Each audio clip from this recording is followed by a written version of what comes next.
வீடியோவோட continuation video தான் இது. நைட்டு சென்ட்ரலில் கிளம்பி காலையில் பொள்ளாச்சியில் பொழுது விழுந்தாச்சு. நாங்கள் ஸ்டே பண்ணியிருந்த ஹோட்டல் ரூமுக்கு கீழேயே அவங்களோட ஹோட்டலும் இருக்குது. ஆனால் ஹஸ்பண்ட் பிள்ளைங்க எல்லாருமே காலையில் பிரேக்ஃபாஸ்ட் சாப்பிட்டு முடிச்சாச்சு. ஹஸ்பண்ட்க்கு வந்து மீட்டிங்க்கு ரொம்பவே டைம் ஆயிடுச்சுன்னு சொல்லிட்டு அறக்க பறக்க சாப்பிட்டுட்டு அதுக்குள்ளே காரம் வந்துருச்சு. நீங்கள் வந்து மேலே ரூமில் போய் ரெஸ்ட் எடுங்க, நான் கிளம்புறேன்னு சொல்லிட்டு அப்படியே கிளம்பிட்டாங்க. அதுக்கப்புறம் ரிசப்ஷனில் வந்து ரூமோட கீ வாங்கிட்டு நாங்கள் செகண்ட் ஃப்ளோருக்கு வந்துடணும். செகண்ட் ஃப்ளோரில் தான் ரூம் கொடுத்துருந்தாங்க. வந்த உடனே நைட்டு ட்ராவல் பண்ண டயரில் நல்லா தூங்குவாங்கன்னு பார்த்தா ஒருத்தி வந்து ஃபோன் எடுத்து பார்த்துட்டு இருந்தா. என்னோட பெரிய பொண்ணு வீட்டில் டிவியும் போட மாட்டா, டிவியும் பார்க்க மாட்டா. எனக்கே அதிசயமாக இருந்துச்சு. வீட்டில் எப்போ டிவி ரீசார்ஜ் பண்ணுறோம், எப்போ முடியுதுன்னு கூட எங்களுக்கே தெரியாது. இங்கே வந்து உட்காந்து டிவி பார்த்துட்டு இருந்தா.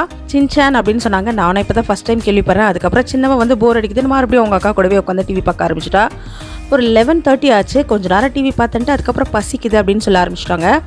எங்களை வந்து ஸ்டேஷனில் வந்து கிதியோன் பாஸ்டர் அப்படின்னு சொல்லிட்டு ஒரு பிரதர் வந்து பிக்கப் பண்ணியிருந்தாங்க. அவங்க வந்து வரும்போதே பிள்ளைங்களுக்காக நிறைய ஃப்ரூட்ஸு ஸ்நாக்ஸ் எல்லாமே வாங்கிட்டு வந்திருந்தாங்க.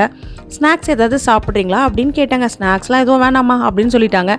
சரி ஆப்பிளாவது கட் பண்ணி கொடுக்கலாம் அப்படின்னு சொல்லிட்டு பிள்ளைங்களுக்கு ஆப்பிள் எடுத்து தோலெல்லாம் சீவி நல்லா கட் பண்ணி கொடுத்துட்டேன். அவங்க அப்பா லஞ்சு கொண்டு வர வரைக்கும் கொஞ்சமாவது பசி தாங்குவேன் அப்படின்னு சொல்லிட்டு இப்படி ஒரு வார்த்தை சொல்லுவாங்களா, வாழைப்பழத்தை உரித்து வாயில் வச்சா தான் சில பேர் சாப்பிடுவாங்க. அந்த மாதிரி தான் என்னோடய ஹஸ்பண்டும் பிள்ளைங்களும் ஃப்ரூட்ஸ் வந்து வீட்டில் எவ்வளோ இருந்தாலும் எத்தனை நாள் இருந்தாலும் அது ஃப்ரூட் பேஸ்கெட்லேயே தான் இருக்கும். கட் பண்ணிலாம் சாப்பிட மாட்டாங்க. நம்ம வந்து அதை நல்லா வாஷ் பண்ணிவிட்டு தோலெல்லாம் சீவி அழகாக ஸ்லைசஸாக கட் பண்ணி கொடுத்தா சாப்பிட்ருவாங்க. ஆப்பிள்லாம் சாப்பிட்டு முடிச்சுட்டு மறுபடியும் டிவி பார்க்குறதையும் ஃபோன் பார்க்குறதையும் கண்டினியூ பண்ணுவாங்கன்னு நினச்சேன். நல்லா கூப்பிட பார்த்து கொரட்டை விட ஆரம்பிச்சிட்டாங்கங்க.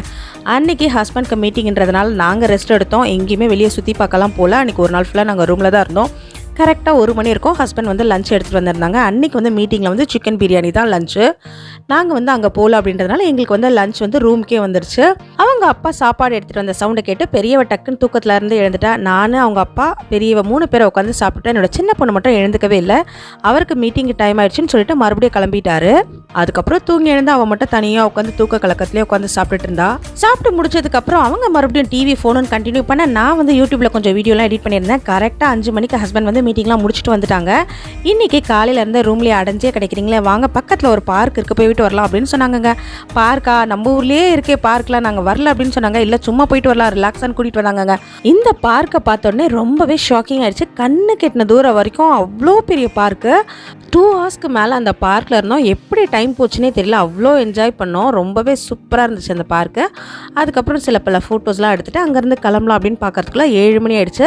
7 மணி வரைக்கும் நல்லா பார்க்கில் என்ஜாய் பண்ணிவிட்டு அதுக்கப்புறம் நைட்டு டின்னர் சாப்பிட்லான்னு சொல்லிட்டு கிளம்பிட்டோம். நைட்டு நல்லா தூங்கி ரெஸ்ட் எடுத்துகிட்டு அடுத்த நாள் வந்து வால்பாறையை சுற்றி பார்க்க போகலான்னு கிளம்பியிருந்தோம். அது எல்லாமே இதுக்கு அடுத்த வீடியோவில் வரும். இந்த வீடியோ உங்களுக்கு பிடிச்சிருந்தா லைக் பண்ணிக்கோங்க. இப்போ தான் நீங்கள் ஃபஸ்ட் டைம் என்னோட சேனல் பார்க்குறீங்கன்னா மறக்காம சப்ஸ்கிரைப் பண்ணிக்கோங்க. தேங்க்ஸ் ஃபார் வாட்சிங்.